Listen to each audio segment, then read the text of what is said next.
জয়পুরহাট জেলার আক্কেলপুর থানাধীন মাস্টারপাড়া থেকে 2 জন ভুয়া র্যাব সদস্যকে গ্রেপ্তার করেছে র্যাব-৫ সিপিসি-৩ এর চৌকস দল। গ্রেপ্তারকৃতরা হলেন নাটোর জেলার তরিকুল ইসলাম ওরফে সোহাগ ও তার সহযোগী জয়পুরহাট জেলার আক্কেলপুর থানার নাইম। র্যাব-৫ সিপিসি-৩ এর এক প্রেস বিবৃতিতে এ তথ্য জানানো হয়। তথ্যে আরও জানানো হয়, গ্রেপ্তারকৃত তরিকুল নিজেকে পুলিশ বাহিনীর এসআই, বর্তমান র্যাব এ কর্মরত, ও নাইম নিজেকে বিমান বাহিনীর অফিস সহকারী হিসেবে পরিচয় দিয়ে বিভিন্ন সময়ে এলাকার অনেকের কাছ থেকে বাংলাদেশ বিমান বাহিনীর চাকরি দেওয়ার নাম করে টাকা নিয়ে আসছে।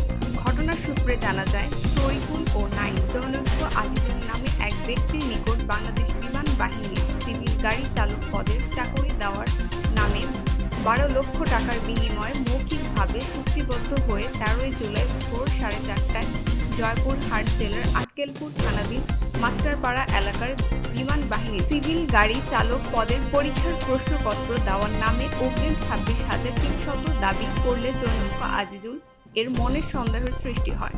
এমনতবে অবস্থায় জনৈক আজিজুল র্যাব-৫ সিপিসি-৩ এর একটি টহল গাড়ি দেখে দৌড়ে এসে বিষয়টি অবগত করলে র্যাব-৫ সিপিসি-৩ এর টহল দল র্যাব সদস্য পরিচয় প্রতারক চক্রের মূল হোতা তরিকুল এবং তার সহযোগী নাইমকে আটক করে। পরবর্তীতে নিরপেক্ষ সাক্ষীদের উপস্থিতিতে ধৃত আসামিদের দখলে থাকা মোটরসাইকেল তল্লাশি করলে মোটরসাইকেলের সিটের নিচ থেকে একটি র্যাব ওয়াকি-টকি এবং তাদের নিকট হতে 8,200 টাকা উদ্ধার করা হয়। গ্রেফতারকৃত প্রতারক চক্রের আসামিদ্বয়কে যথাযথ আইনগত ব্যবস্থা গ্রহণ করতে জয়পুরহাট জেলার আক্কেলপুর থানা হস্তান্তর করা হয়েছে।